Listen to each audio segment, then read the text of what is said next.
Saudi আরবের জাজান, আসির, আলবাহা এবং মক্কা অঞ্চলে ধেয়ে আসছে বিপদ। এসব অঞ্চলে আগামী কয়েকদিন বজ্রসহ বৃষ্টির পূর্বাভাস দিয়েছে দেশটির আবহাওয়া দপ্তর।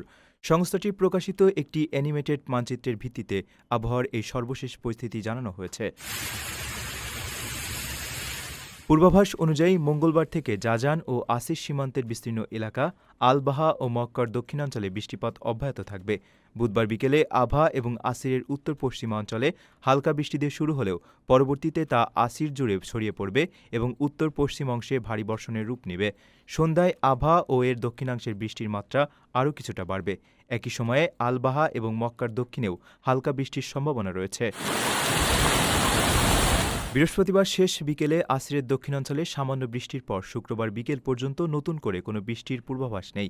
তবে শনিবার দুপুরে এই একই অঞ্চলগুলোতে আগের দিনের চেয়ে কিছুটা ভারী বৃষ্টির সম্ভাবনা রয়েছে, যা সন্ধ্যার দিকে দুর্বল হয়ে পুরোপুরি থেমে যাবে বলে জানিয়েছে এনসিএম।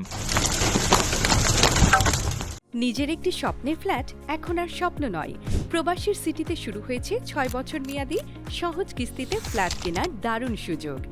এক ঠিকানায় আধুনিক জীবনযাপনের সব সুবিধা, নিরাপদ, পরিকল্পিত ও বিদেশের মতো স্মার্ট পরিবেশ। আজই বুকিং করুন আপনার পছন্দের ফ্ল্যাট আর গড়ে তুলুন নিজের স্থায়ী ঠিকানা। বিস্তারিত জানতে কল করুন স্ক্রিনে দেওয়া নাম্বারে।